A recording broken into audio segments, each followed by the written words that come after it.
Doctor Monika Sharma फिर से आपके सामने उपस्थित हूँ। बहुत ही इम्पॉर्टेंट फीमेल हेल्थ इशू का लेके आई हूँ आज, क्योंकि अक्सर जो है फीमेल्स जो हैं इसके बारे में फाइब्रॉयड जो कि इसकी डिटेल में लेके आई हूँ, अक्सर बहुत ही जो है परेशानी में रहती हैं कि ये क्या है प्रॉब्लम। थोड़ा उनको ये समझना मुश्किल हो जाता है कि कितने से ज़्यादा ग्रोथ हो तो हम वरी करें, कौन से फाइब्रॉइड्स हैं जो प्रेगनेंसी में प्रॉब्लम्स करते हैं और क्या क्या इनके डेली रूटीन में डाइट में उनको करना चाहिए। ये सब जो है क्वेरीज रहती हैं मेरे पेशेंट्स की अक्सर, तो मैंने सोचा मैं उन सब के लिए, पेशेंट्स के लिए भी और आप सबको भी एक जनरल थोड़ी सी इंफॉर्मेशन फाइब्रॉइड्स के बारे में बताऊं, ताकि आप डेली रूटीन में इसको किस तरह से अपने आप को जो है इससे रिलेटेड अगर आप जूझ रही हैं या अपने आसपास कोई भी पर्सन इससे जो है सफ़र कर रहा है तो आप उनको किस तरह से गाइड करें। तो सबसे पहले मैं ज़्यादा टाइम ना वेस्ट करते हुए फाइब्रॉइड का आपको डिटेल बताती हूँ कि बेसिकली इनको यूटेराइन मायोमाज या लियोमायोमाज या non risky growth in the uterus जिसको कि हम फीमेल जो रिप्रोडक्टिव सिस्टम बोलते हैं, और उसके हम नॉन कैंसरस नॉन रिस्की जो ग्रोथ है अगर यूट्रस में रहती है तो उसको हम फाइब्रॉइड कहते हैं। अक्सर जो है ये जो हेल्थ इशू जो है उसके कारण जो है इस प्रॉब्लम के कारण मेरी टेक्निकल टीम से रिक्वेस्ट है ज़रा जो मैंने एक पिक्चर जो टाइप ऑफ फाइब्रॉइड की जो एक पिक्चर मैंने सेंड की थी वो प्लीज़ आप ज़रा स्क्रीन पे यहाँ पे शो करें। बिल्कुल जैसा कि आप देख पा रहे हैं फाइब्रॉइड इसमें कि बिल्कुल क्लियर कट है, बड़ी तरह तरह के फाइब्रॉइड्स हैं। आप एक ब्रॉड टर्म को जानते हैं कि फाइब्रॉइड, लेकिन इसमें आप देख पा रहे हैं सब सीरोजल, सब म्यूकोजल, इंट्राम्यूरल और पेडैंकुलर जो है, पेडैंकुलेटेड जो है, अलग अलग तरह की अलग अलग जो है जगह पे जो है ये सिचुएटेड रहती हैं ग्रोथ्स, तो इनके अलग अलग नाम दिए गए हैं। सो इसमें से जो है आपको मैं एक्सप्लेन करना चाहती हूँ कि जो इंट्राम्यूरल फाइब्रॉइड है वो between the muscles of uterus अगर रहता है, बेसिकली ये एसिम्प्टोमेटिक रहता है। कई बार जो है फीमेल्स को किसी तरह की कोई परेशानी नहीं होती, ये बिल्कुल जिसको बोलते हैं दबाव, एसिम्प्टोमेटिक, कोई सिम्टम्स नहीं शो करता, कोई किसी तरह की कोई परेशानी नहीं रहती अनटिल और अनलेस ये 7 सेंटीमीटर से बढ़ नहीं जाता, तब तक उनको पता भी नहीं चलता कि उनको फाइब्रॉइड नाम की एक प्रॉब्लम जो है वो अंदर हो गई है, जो इंट्राम्यूरल जो आपको मैंने बताया। उसके बाद मैं बात करती हूँ सब सिरोजल फाइब्रॉइड की। तो सब सिरोजल जो फाइब्रॉइड है बेसिकली ये थोड़ा सा रिस्की रहता है, क्योंकि ये सब सिरोजल फाइब्रॉइड जो है ये इसकी ग्रोथ आउटसाइड द यूट्रस रहती है, और ये आउटसाइड यूट्रस होने के कारण जो है उसके आसपास के जितने भी ऑर्गन्स हैं, सेफ ब्लैडर जो है, यूरिनरी ब्लैडर जो सबसे क्लोज रहता है यूट्रस के, उसके ऊपर भी कई बार प्रेशर डालता है, और आसपास के जितने भी सराउंडिंग ऑर्गन्स हैं उनके ऊपर ये वेट डालता है, और बहुत ही डिस्कम्फर्ट जो है रहता है एक फीमेल को। और अक्सर आपने देखा होगा सारे जो है पेशेंट्स में सारे सिम्टम्स नहीं भी पाए जाते, लेकिन जिस किसी फीमेल को सब सिरोजल फाइब्रॉइड रहता है उनमें अक्सर जो है यूरिन होल्ड नहीं कर पाती वो, और उनको हर बार उनको लगता है कि देयर इज समथिंग, जो है उनको हैवीनेस हमेशा फीलिंग रहती है, और पेन भी कई बार रहती है, और वो बहुत ही ज़्यादा परेशान रहती है। कई बार वो रिक्शा या कहीं भी जर्क्स अगर लगते हैं किसी भी मोमेंट पे, रोड पे अगर हल्के से जर्क्स भी हैं तो वो भी उनको फील होते हैं, क्योंकि ऑलरेडी एक ग्रोथ जो है वो उनके सराउंडिंग ऑर्गन्स को डिस्टर्ब या प्रेशर कर रही है, और साथ ही साथ जो है उसका अपना वेट भी रहता है जिसके कारण उनको प्रॉब्लम आती है। इसके साथ ही सब सिरोजल अगर वो हल्की सी ग्रोथ करके अपनी ब्रांचेस अगर बना देता है तो इसको हम पेडैंकुलेटेड जो है वो फाइब्रॉइड कहते हैं। एक बार फिर से ज़रा आप स्क्रीन पे फ्लैश करें वो पिक्चर, ताकि थोड़ा सा क्लैरिफाई हो जाए पेडैंकुलेटेड जो है उसके बारे में। आप देख पा रहे हैं एक अलग सी स्ट्रक्चर से ब्रांचेस जैसे किसी ट्री की बनी होती हैं, वैसे अगर सब सिरोजल फाइब्रॉइड में से जो है वो जैसे लटकी होती है ब्रांचेस से कोई चीज़, वैसे जो है ये अपनी ग्रोथ बना लेती हैं। तो उस तरह की जो अगर रहती है तो उसको हम पेडैंकुलेटेड जो है फाइब्रॉइड्स कहती हैं। अगर इनकी ब्रांचेस ज़्यादा बननी शुरू हो जाए तो ये अपने आप में बहुत ही ज़्यादा पेन रहती है फीमेल को। यूट्रस में हैवीनेस तो रहती है, बल्कि यूट्रस तो रहता ही रहता है, लेकिन आसपास के ऑर्गन्स को प्रेस करने के कारण और भी बहुत सारा डिस्कम्फर्ट इनको होना शुरू हो जाता है। इसके साथ जो मैं थर्ड टाइप की बात कर रही हूँ वो है सब म्यूकोजल फाइब्रॉइड। अब सब म्यूकोजल जो फाइब्रॉइड्स हैं वो इनसाइड द यूट्राइन कैविटी रहती हैं, और ये जो फाइब्रॉइड है जो इसके कारण फीमेल्स को हैवी ब्लीड होना शुरू होता है। उनको जो सिम्टम रहता है, अक्सर आपने देखा होगा कि सारी फीमेल्स में जो है वो सिम्टम्स एक जैसे नहीं आते। कई पेशेंट्स हमारे पास आते हैं कि मुझे बहुत ज़्यादा ब्लीडिंग रहती है, कईयों को नहीं रहती ब्लीडिंग, लेकिन जिनमें बहुत ज़्यादा ब्लीडिंग बहुत ज़्यादा रहती है, कई बार क्लॉट्स भी आना शुरू हो जाते हैं जब उनके मंथली साइकिल्स आते हैं, तो उन पेशेंट्स में मोस्टली सब म्यूकोजल रहता है। और ये सब म्यूकोजल जो फाइब्रॉइड है कहीं ना कहीं अगर किसी न्यूली वेड फीमेल को रहता है तो ये इनफर्टिलिटी का कारण भी रहता है, क्योंकि यूट्राइन कैविटी के अंदर वो इन्वेड कर जाता है और वो प्रॉपर जो है स्पेस नहीं मिल पाता, फर्टिलाइजेशन के लिए भी नहीं मिल पाता, और अगर कहीं कंसीव वो कर भी जाती हैं तो इम्प्लांटेशन ऑफ एम्ब्रियो नहीं हो पाता, क्योंकि अंदर जो है वो यूट्राइन कैविटी की इसकी ग्रोथ गई होती है। तो अगर किसी भी फीमेल को, कई बार आपने सुना होगा कि फाइब्रॉइड की वजह से जी उनके तो बच्चेदानी में रसौली है इसलिए उनको जो है प्रेगनेंसी नहीं होती, तो वो यही टाइप रहती हैं, सब म्यूकोजल टाइप ही रहती हैं, क्योंकि वो अंदर हैंग कर रही होती हैं। यूट्राइन कैविटी का जो स्पेस है वो उन्होंने काफ़ी यूटिलाइज किया होता है और अंदर प्रॉपर स्पेस नहीं मिल पाता एक प्रॉपर एग एंड स्पर्म की जो फर्टिलाइजेशन है उसके लिए। अब अगर जो है कितने साइज़ तक जो है आप अपने आप को रिलैक्स रखें कि हाँ इतना साइज़ का यूट्रस है, तब वरी करने की बात नहीं। अगर आपको 5 to 6 सेंटीमीटर तक आ रहा है साइज़ फिर कोई बात नहीं, लेकिन द मोमेंट अगर वो साइलेंटली इससे बढ़ना शुरू हो जाए, you have to keep a check on. अगर आपको पता है कि आपके फाइब्रॉइड है तो आपको एवरी 6 मंथ जो है अल्ट्रासोनोग्राफी या टीवी स्कैन करवाते रहना चाहिए, क्योंकि यू शुड बी अवेयर कि कहीं वो साइज़ बढ़ तो नहीं रहा। वैसे तो ये बिल्कुल नॉन रिस्की होती हैं, नॉन कैंसरस होती हैं, लेकिन आपको अपने आप में अवेयर रखना पड़ेगा, अपने आप को 6 मंथ के फ्रीक्वेंट इंटरवल्स पे अपने आप को चेक रखना पड़ेगा इसके लेवल्स को, कि अगर वो 6 to 7 सेंटीमीटर मैक्सिमा अगर इससे बढ़ना शुरू हो जाता है तो फिर you should be very much conscious about this thing कि yes you need a treatment because it is increasing silently. ये आपको परेशान नहीं कर रहा लेकिन वो साइलेंटली बढ़ रहा है। नॉर्मल सिम्टम्स क्या रहते हैं इन फीमेल्स के?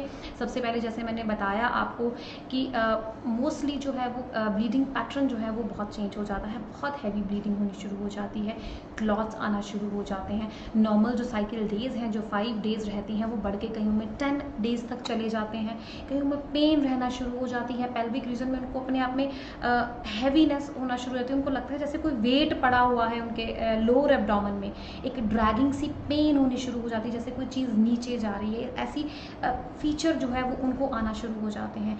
उनका जो ब्लड लॉस जो हो रहा है हर मंथ ज़रूरत से ज़्यादा, उसके कारण उनका HB भी कम होना शुरू हो जाता है, और HB कम होने से क्या होगा, उनको अननेसेसरली एक्स्ट्रा फटीगनेस आनी शुरू हो जाएंगे। आप देखेंगे कि जिनको फाइब्रॉइड रहता है इन सिम्टम्स के कारण, इन सम प्रॉब्लम्स के कारण जिनसे वो जूझ रही होती हैं, उसके कारण उनको एक्स्ट्रा बहुत जल्दी थक जाती हैं। नॉर्मल फीमेल से उनमें काम करने की टेंडेंसी नहीं रहती, क्योंकि उनकी बॉडी में जो है HB कम रहता है और उनमें एक टेंडेंसी नहीं रहती काम करने की age compare to other females. Breathlessness होना शुरू हो जाती है, कई बार अनीमिया के जितने भी सिम्टम्स हैं HB कम होने के कारण वो सारे उनको आना शुरू हो जाते हैं। तो ये थोड़े से सिम्टम्स थे और टाइप्स थी जो मैंने आपको बताई, जो जो फाइब्रॉइड जनरल एक लोगों में एक धारणा बनी है कि कौन सा फाइब्रॉइड कैसा रहता है।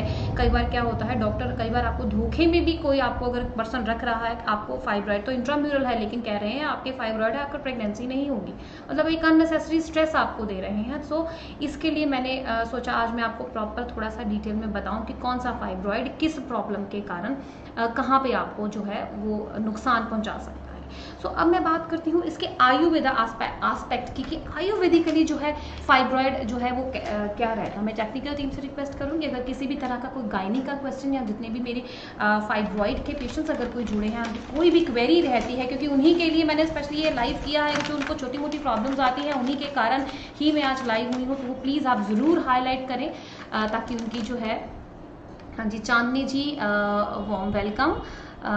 मैम दवाई नॉर्मल पानी से ही, बिल्कुल चांदनी जी, क्योंकि फर्स्ट ऑफ ऑल कॉन्ग्रेचुलेशंस कि आप कंसीव कर चुकी हैं, तो आप दवाई जो है वैसे तो ल्यूकवार्म वाटर से देते हैं, लेकिन क्योंकि आपके ऑलरेडी जो है प्रोजेस्टेरोन लेवल हाई होता है अगर आप कंसीव कर चुकी हैं, तो इसलिए आप गर्म पानी हो सकता है आपको अंदर बहुत गर्मी लगती होगी, इसलिए आप नॉर्मल ठंडा नहीं लेना लेकिन नॉर्मल पानी से ही आप लें। थोड़ी सी इन्वेस्टिगेशंस मैंने डॉक्टर अर्चना को गाइड की है चांदनी जी आपके केस में, तो आप प्लीज़ उनके टच में रहें। डॉक्टर अर्चना, मैं आपसे रिक्वेस्ट कर रही हूँ, आप अगर हमारे साथ लाइव में जुड़ी हुई हैं तो वो प्लीज़ आप चांदनी जी को सारी इन्वेस्टिगेशन जो है वो उनको गाइड करें, ताकि वो करवा के कल तक मुझे उनकी रिपोर्ट्स बताएं। Thank you Anjana ma'am, thanks a lot for your wishes. So मैं बात करती हूँ आयुर्वेदिक एस्पेक्ट की, कि आयुर्वेदिकली जो है फाइब्रॉइड को हम कैसे माने और क्या माने, मतलब किस तरह का, कैसे हम इनको कोरिलेट करेंगे आयुर्वेदिकली। तो आयुर्वेदा में कुछ एक जो हमारे आचार्य रहे हैं उन्होंने इसको अर्बुद भी कह दिया है, लेकिन बेसिकली इसको ग्रंथि रोग कहा जाता है। जो है ग्रंथि रोग में ही इसकी गिनती हुई है और दोषास के हिसाब से 9 टाइप्स का जो है इसको माना गया है दोषास के अकॉर्डिंगली और धातुओं के अकॉर्डिंगली। मैं जनरल बात करूंगी क्योंकि बहुत ज़्यादा अगर मैं डिटेल में चली गई तो वो शायद आपको समझ भी ना आए, और मेरा मोटिव यहाँ पे आपको उस डिजीज का कंसेप्ट समझाना है और किस तरह से उसको टैकल करना है with normal food and with normal herbs, वो सब बताना है। इसलिए मैं आपको नॉर्मल लैंग्वेज में एक जनरल जो है उसकी एक आउटलुक देना चाहूंगी कि बेसिकली इस डिजीज में होता क्या है। बेसिकली ये वात कफा डोमिनेटिक त्रिदोषित व्याधियां हैं। मींस कि वात और कफ, आप अक्सर मेरे लाइव के साथ जुड़ रहे हैं, डॉक्टर साहब के लाइव के साथ जुड़ रहे हैं, तो आपको अब तक अंदाजा हो गया होगा कि हमारी बॉडी जो हम हर बार एक्सप्लेन करते हैं is made up of 3 type of doshas, vata, pitta and कफ। सो वात और कफ दोषास जो हैं वो इसमें डोमिनेट हुए होते हैं, लेकिन है ये त्रिदोषित व्याधि। और वात और कफ करते क्या है? बेसिकली जो वायु है उसका मेन जो मूल स्थान है वस्ती प्रदेश है, जिसको कि हम पेल्विक एरिया कहते हैं। अपने ही स्थान में जो है ये वायु जो है वो दूषित हुई होती है। दूषित हो करके रक्त, मांस और मेद धातु, मैं आपको हर बार एक्सप्लेन करती हूँ, मैंने पीसीओएस के टाइम भी आपको एक्सप्लेन किया था और डॉक्टर साहब भी आपको कीप ऑन गाइडिंग यू कि हमारी बॉडी में 7 टाइप ऑफ जो है वो धातुएं बनी होती हैं। मैं रिक्वेस्ट करूंगी यहाँ पे चार्ट प्लीज आप एक बार दोबारा से इन सबको रिकॉल करवाएं। बिल्कुल, रस, रक्त, मांस, मेद, अस्थि, मज्जा, शुक्र, ये 7 टाइप ऑफ धातु है हमारी बॉडी। हम आयुर्वेदा के हिसाब से मानते हैं हमारी बॉडी जो है 7 टाइप ऑफ धातुओं की बनी है। इसमें जो रक्त, मांस और मेद धातु है, वात और कफ जो है वो दोनों दोष प्रकोपित होके इनको विशिएट कर देते हैं। तो इसमें इफेक्टिवली 3 धातुएं दूषित हुई होती हैं और 2 दोषास जो है वो डोमिनेटिंग जो है वो पड़े होते हैं, जिसके कारण जो है ये एक ग्रंथि टाइप जो है हमारे गर्भाशय में जो है वो बन जाती है, जिसको कि यूट्रस बोलते हैं। ग्रंथि टाइप की जो कफ जनित ग्रंथि बन जाती है, जिसको कि गांठें जैसे नोड्यूल्स टाइप स्ट्रक्चर जो है वो बन जाती हैं, जैसा पिक्चर भी आपको मैंने दिखाई थी। तो उसको हम ग्रंथि रोग में जो है इसकी गिनती करते हैं। और इसके साथ ही साथ जैसा मैंने आपको बताया कि दोषास जैसे बड़े हुए हैं, वात और कफ दोषास बने हुए हैं, तो इसके लिए हमें सबसे पहले क्या करना पड़ेगा?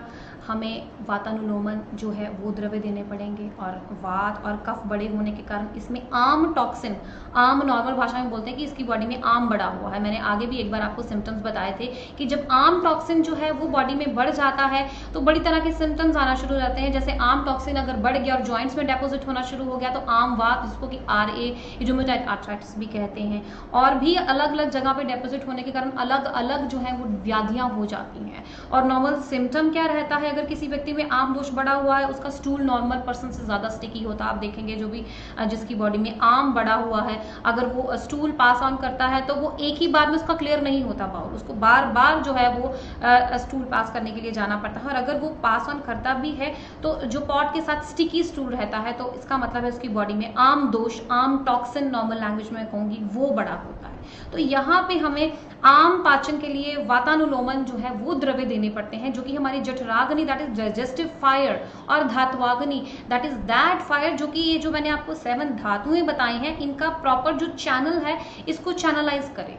वो अग्नि, वो फायर हमें इंक्रीज करनी है बॉडी में, ताकि ये प्रॉपर रस से, रक्त से, मांस, मेद, अस्थि, मज्जा, शुक्र, प्रॉपर ये जो चैनल है न्यूट्रिशन का, ये प्रॉपर जो है ये चैनलाइज हो सके सारी धातुएं, ताकि जहाँ कहीं भी ऑब्स्ट्रक्शन है, जहाँ कहीं भी स्रोतों का अवरोध हुआ है वो क्लैरिफाई हो सके। इसलिए हमें मल्टीपल कॉम्बिनेशन जो है ये डालने पड़ते हैं। आपने देखा होगा अगर मेरे ऑनगोइंग जितने भी फाइब्रॉइड वाले पेशेंट्स अगर मेरे साथ जुड़े हुए हैं तो आपने देखा होगा कि एक प्रिस्क्रिप्शन या एक या दो ड्रग नहीं रहती, हमें सारे एस्पेक्ट्स जो है वो उनको सबको कवर करने के लिए, क्योंकि बेसिकली ये वात कफ डोमिनेटेड त्रिदोषज व्याधियां हैं, इसमें मल्टीपल दोषाज इन्वॉल्व है, इसमें मल्टीपल धातुएं जो है वो दुष्टि हो चुकी है, इसलिए हमें मल्टीपल कॉम्बिनेशंस भी डालने पड़ते हैं ताकि हर एक एस्पेक्ट से जो है हम इस प्रॉब्लम को कवर कर सकें। हमें इसमें रक्त शोधक भी डालना पड़ता है क्योंकि जो है वो रक्त जो है इसमें धातु जो है दुष्टि हुई होती है। रक्त शोधक सबसे बेस्ट कौन सा है? अगर आपको मेरा हल्दी का जो किचन क्लिनिक का जो मैंने आपको हल्दी का एक बार एक्सप्लेन किया, तो हरिद्रा खंड जो है हमारी एक मेडिसिन है जिसमें कि मेन टर्मरिक पाई जाती है, हल्दी होती है उसमें, और उससे बेस्ट जो है रक्त शोधक कोई नहीं है। तो इसलिए हम हरिद्राखंड भी जो है आपको अगर रिकॉल करें तो मेरी प्रिस्क्रिप्शन में आप देखेंगे हरिद्राखंड भी मैंने डाला होता है।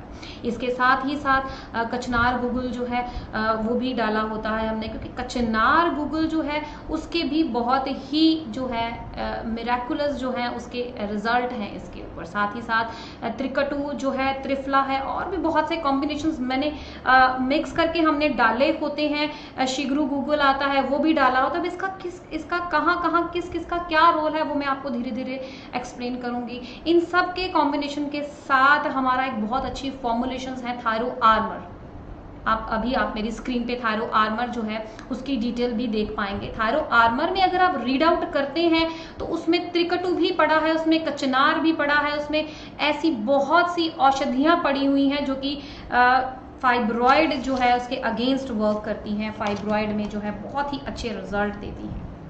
अब जो त्रिकटु है उसका क्या रोल रहता है? इसमें शुंठी मिर्च, टीम आप प्लीज इसे रिमूव कर दें। इसमें शुंठी मिर्च एंड पिपली पाई जाती है। शुंठी अपने आप में उत्तम वात शामक है। शुंठी के बारे में हमारे ग्रंथों में कहा गया है कि शुंठी जो है उत्तम वात शामक है। शुंठी अपने साथ ही साथ जो है अगर मैं बात करती हूँ, हमारे पास कचनार गुगुल भी मैं साथ में कॉम्बिनेशन में डालती हूँ। टीम आप प्लीज उसे भी डिस्प्ले करें। कचनार गुगुल का जो रोल रहता है वो बेसिकली जो क्या करती है, हमारी जितनी भी लिम्फेटिक ड्रेनेज है, अनडाइजेस्टिव सिस्टम है, उनको जो है वो चैनलाइज करती हैं। आप देखेंगे इसमें त्रिफला भी पड़ा हुआ है कचनार गुगुल में।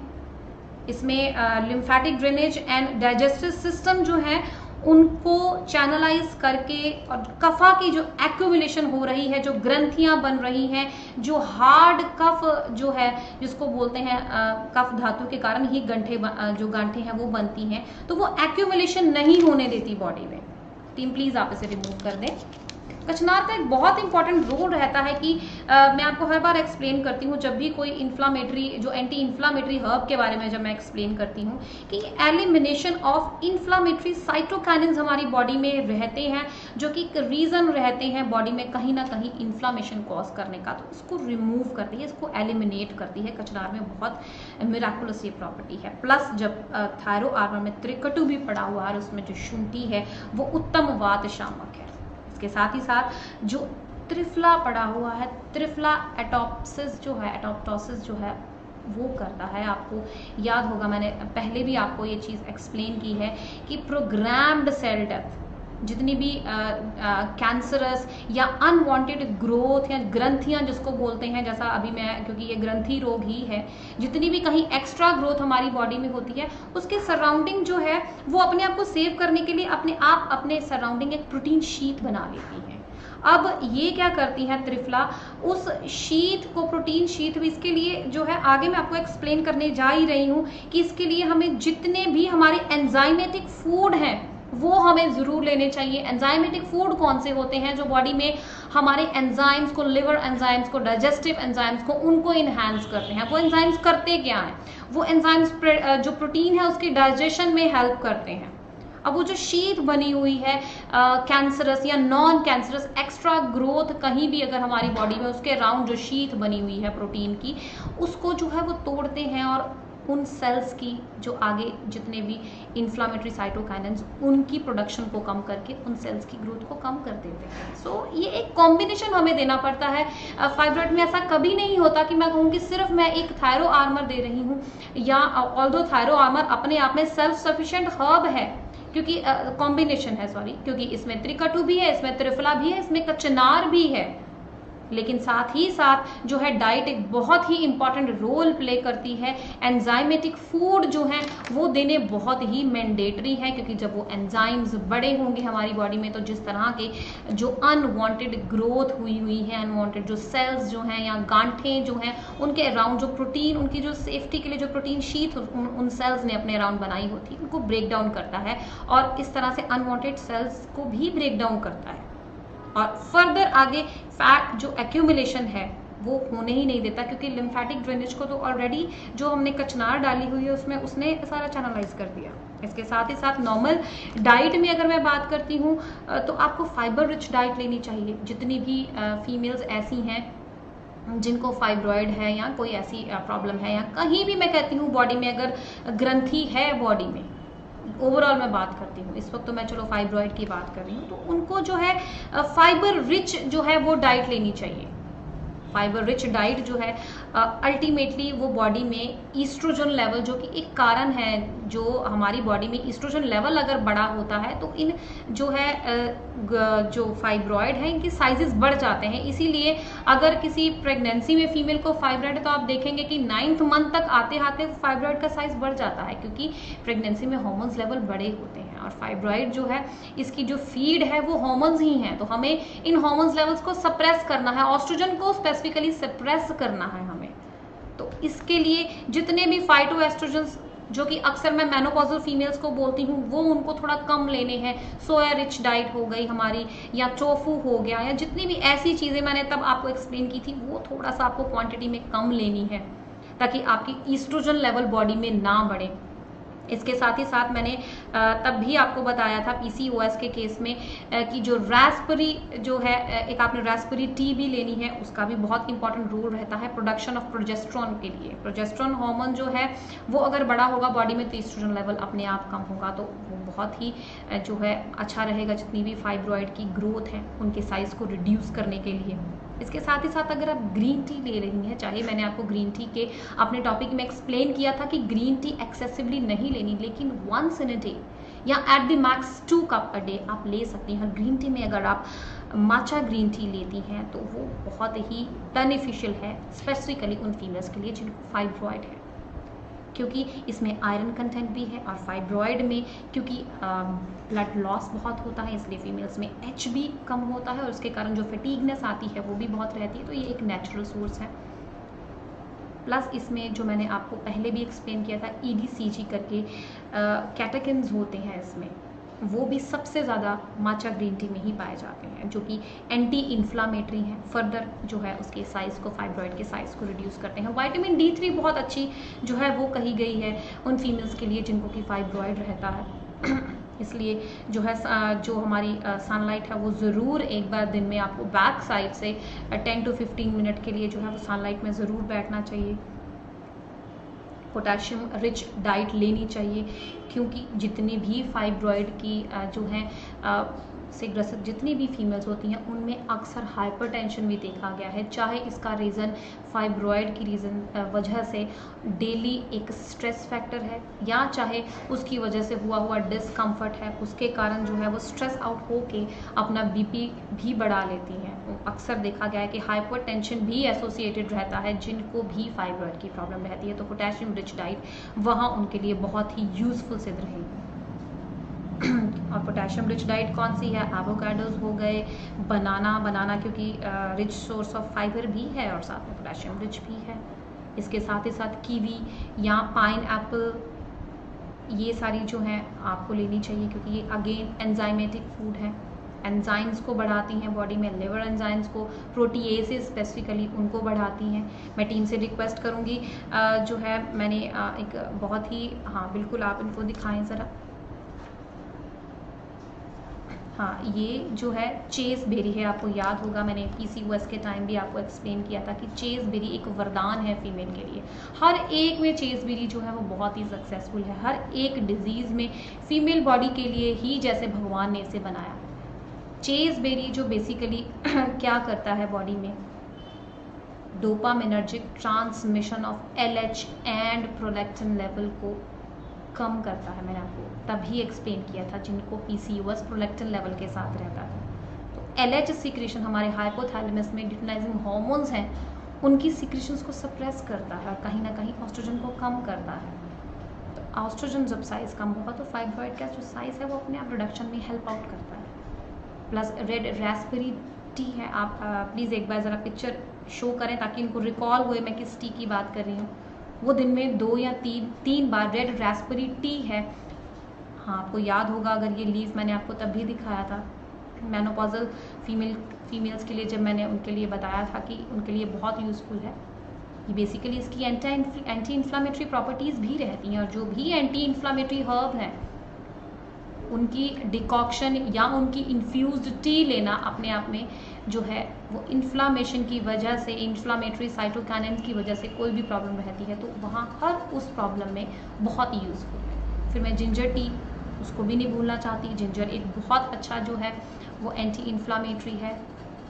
हरिद्रा खंड जैसे मैंने आपको बताया उसमें हमारी हल्दी पड़ी हुई है, वो भी रूटीन में लेना चाहिए। शिगरू बुगुल, ये भी मैंने आपको एक्सप्लेन किया था अभी। मोरिंडा जो है ओलिफेरिया, इसको टूथब्रश ट्री बोलते हैं बेसिकली। ये बहुत उत्तम वात कफ हर है, तो ये भी आपको रूटीन में लेना चाहिए।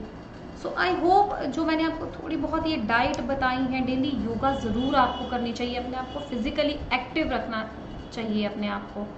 बहुत ऐसा नहीं होना चाहिए कि आप जिम ज्वाइन कर लें, अपने आप को ओवर स्ट्रेसन अप कर लें अपनी बॉडी को।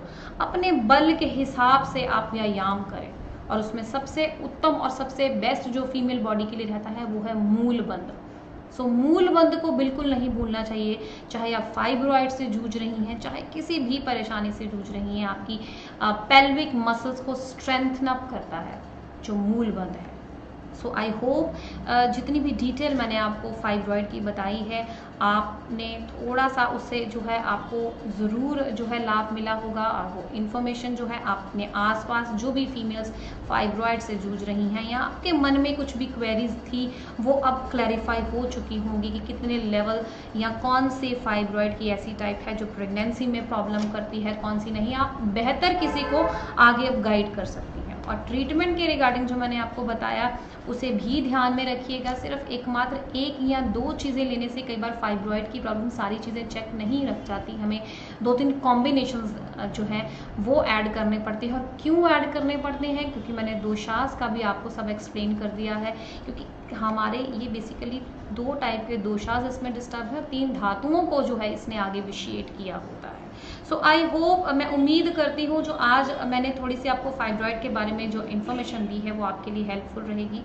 सो मैं रिक्वेस्ट करती हूँ जितने भी व्यूअर्स हमारे साथ FB से जुड़े हैं वो प्लीज़ हमारा चैनल ज़रूर सब्सक्राइब करें, ताकि आपको जब भी फर्दर मैं या डॉक्टर नवदीप या हमारे चैनल से जो भी आगे जो है लाइव्स लेके आ रहे हैं हम आपके बेटरमेंट के लिए, उसकी आपको नोटिफिकेशन आ जाए। और कोई भी अगर आपको फाइब्रॉइड के रिगार्डिंग किसी भी तरह की कोई क्वेश्चन अगर आपको पूछना है तो वो प्लीज़ आप कमेंट बॉक्स में अपना नंबर ड्रॉप करें या हमारे हेल्पलाइन नंबर जो फ्लैश हो रहे हैं उन पे ज़रूर कॉल करके आप इन्फॉर्मेशन ले सकते हैं। So God bless you all, stay home, stay safe.